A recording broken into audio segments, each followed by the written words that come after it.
Well, guys, it happened.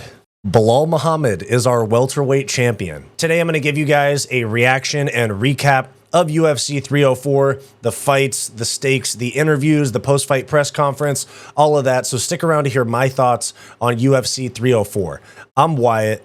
This is Fight Society. All right, guys, so before we get into the video, please make sure to like, subscribe, all that. It really helps me out. Thank you very much. Back to the video. So, guys, this right here was the story of UFC 304. Belal wins via unanimous decision, 48-47 on one card and 49-46 on two cards. I thought it was going to be Leon cruising to that type of decision win, but it turned out it was Belal. So, first off, I talked a lot of shit on Belal, and I thought Leon was going to coast to a win against him, all right? I thought so.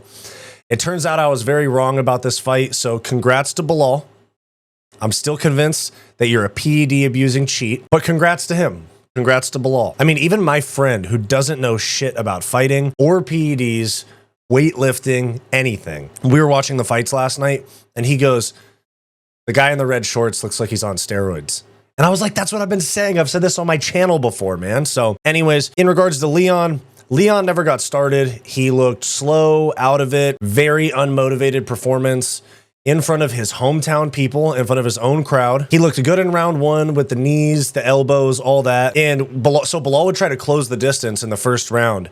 And Leon would stand his ground and go clinch knee or elbow and then re-separate. And that's what he should have been doing the entire fight.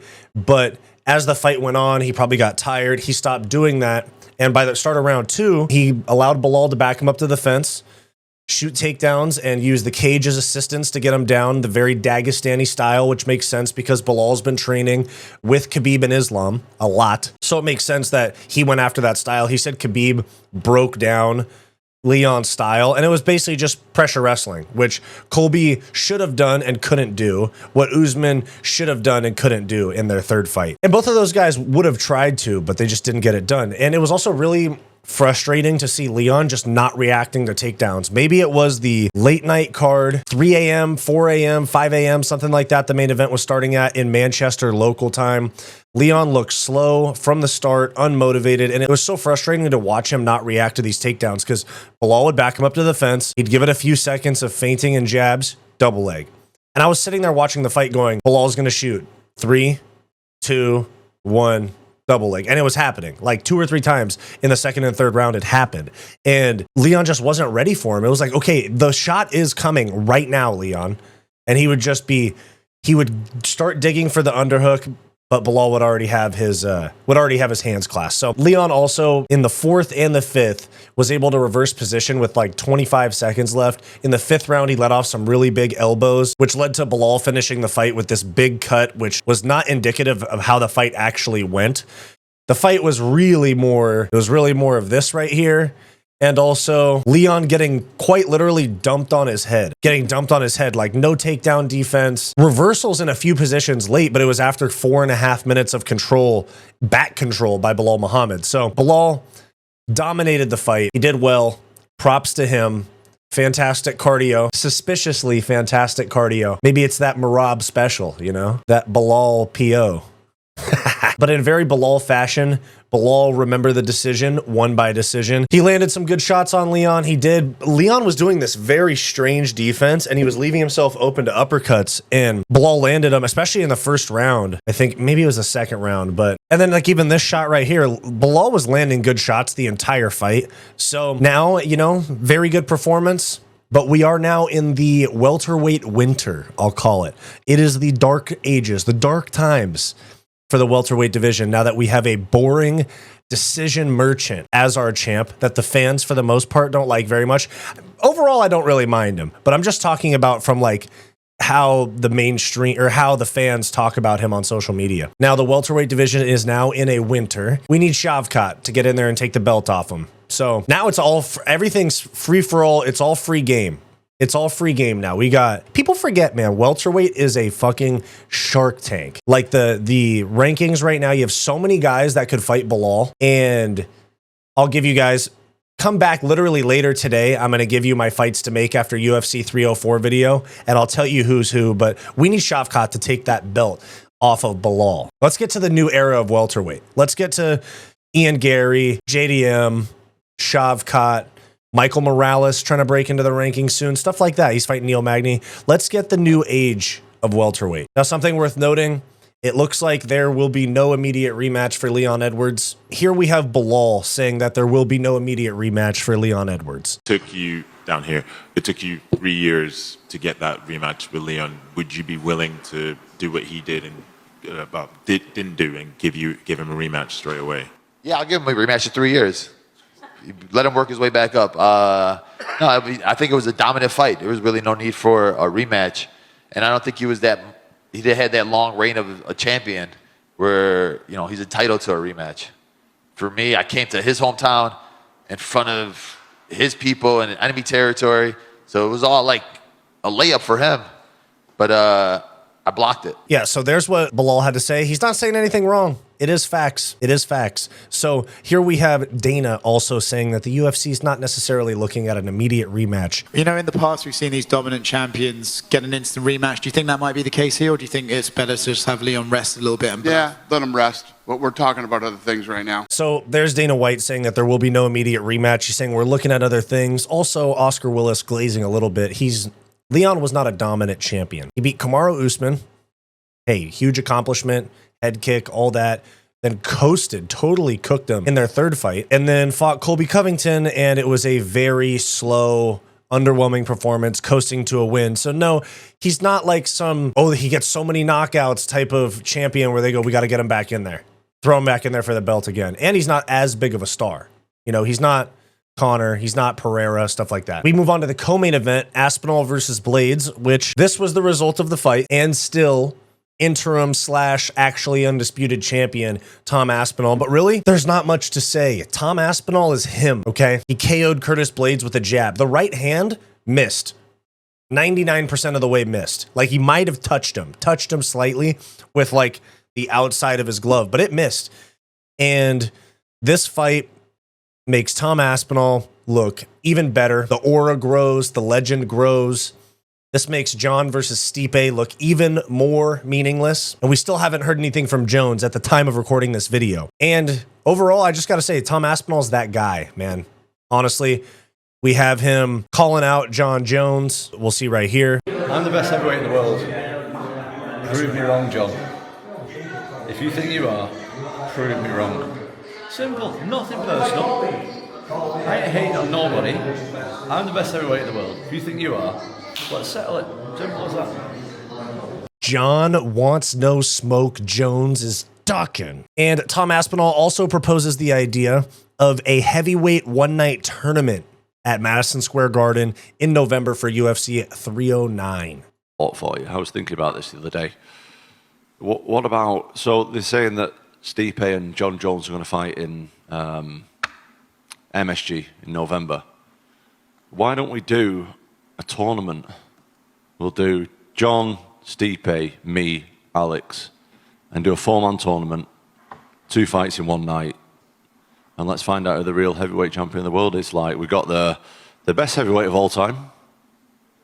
We've got the best MMA fighter of all time. We've got the light heavyweight champion, and then we've got me, who's just a epoxy interim champion. Do you know what I mean? Let's do that, 2 fights in one night. Put it to Dana. I'm sure Dana's going to be here in a minute. And he's been. Dana didn't really like the idea of him moving up. No, I don't. I am honestly the biggest fan of Alex Pereira. Like, he is one scary guy.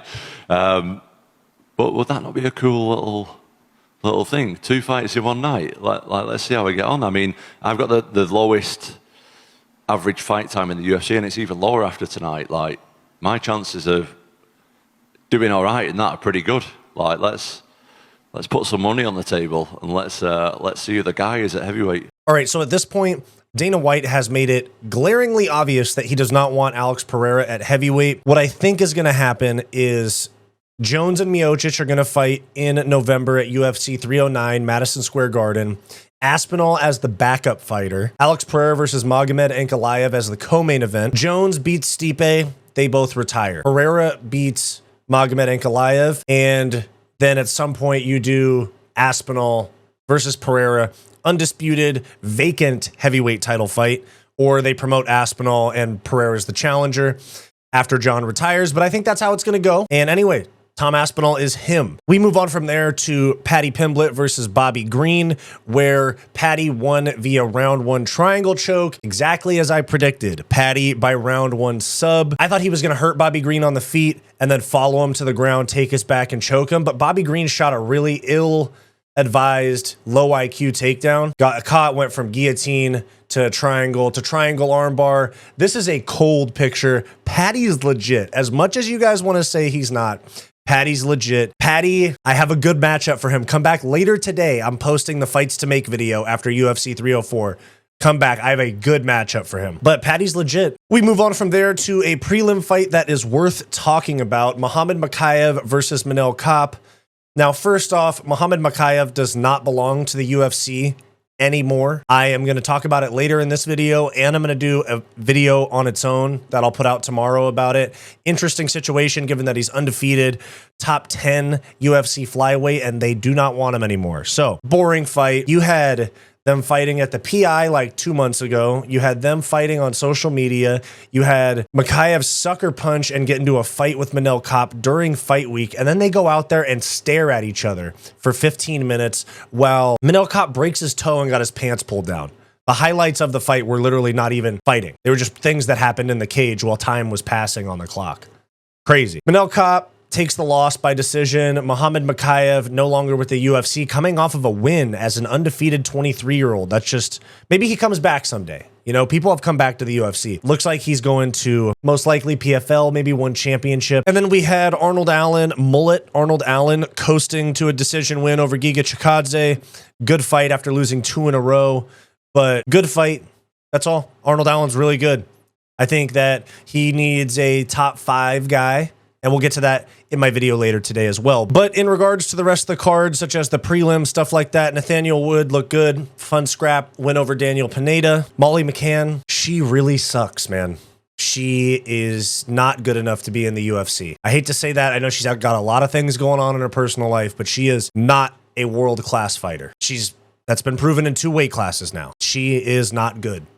She's not elite. We move on from there to Jake Hadley, short notice win against Callan Loughran, up a weight class, short notice. Good win. Not the most entertaining fight, but good win. Oban Elliott with a good win as well.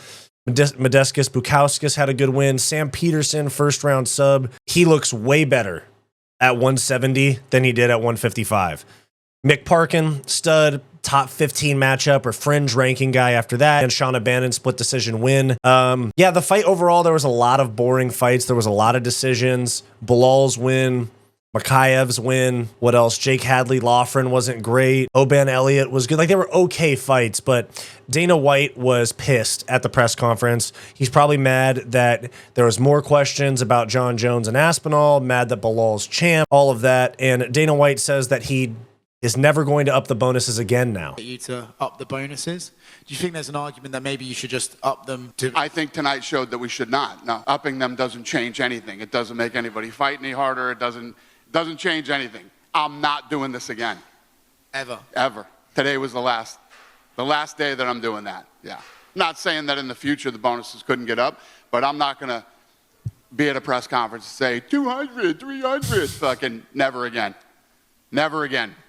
So you can thank everybody on this card for that. Yeah. Nobody fought any harder. There was no sense of urgency. Holy shit, I want the 100,000. 7 straight. Who gives a fuck? It's fucking 7 o'clock in Vegas. So whatever. Yeah. Never again. Okay. I love 7 straight fucking decisions. Yeah. The 100,000 was a real big fucking woohoo. Let's get it, boys. Fuck that shit. Never again. So Dana's pissed about that. And as I mentioned earlier in the video, Dana White confirmed that Muhammad Mokaev is not with the promotion anymore. So you guys take a look at what they had to say about him. Mokaev said that his contract is up, and he made this interesting remark that said someone at the UFC told him to stop shooting for these takedowns so much, and maybe he'll get this contract that he wants. Is that true, and do you think you'll bring him back? Yeah, that's what we tell guys. We tell guys how to fight and tell them we've been doing this for a long fucking time. I'm sure one of the matchmakers probably said something to him or whatever, but Yeah, the matchmakers aren't big fans of his for many different reasons, and not just There's a lot of people who shoot takedowns in this business. You know, a lot of guys that fight with that type of style, but it's a lot more than just that. But Mokaev is the guy that you'd want to bring back to the UFC because he said his contract is totally done now. Yeah, he is. He's under contract. He's not under contract anymore. Okay, but would you be interested in keeping him around in the fold? I think the PFL is going to get a great undefeated guy. Really? Good luck to him. Muhammad Mokaev done with the UFC. Dana White casts him out to the PFL. Tosses him out like the trash, dude. Crazy. Coming off of a win. But there's a little bit to be said about that. I'm going to make a video about it tomorrow, specifically about the Muhammad Mokaev situation. So come back around tomorrow to see my thoughts on that. And that's about it. We have Belal as our champ. Belal is welterweight champion, dark times for one of the best divisions in the sport. Tom Aspinall is the real champ. Paddy's legit. 100% Paddy's legit. Yeah, guys, so those are my thoughts on UFC 304. Pretty good pay-per-view overall. Tom Aspinall win and Paddy Pimblett's exciting wins made it worth it. But overall, it was a slow card. There was parts where I was literally falling asleep during the card. And yep, there's my thoughts. Let me know what you thought about UFC 304 down below. Hey guys, thanks for watching this video. Make sure to click like and subscribe down below, all that YouTube stuff. It really helps me out a lot. If you're interested in supporting the channel further, and want access to members-only perks, become a channel member today for access to members-only live streams and some other perks. Link is in the description down below, or just click the join button on our channel homepage. If you're looking for some non-MMA content from me, go check out my personal channel, Wyatt's World. I'll have that linked in the description down below as well. Go watch this suggested video, and I'll see you next time.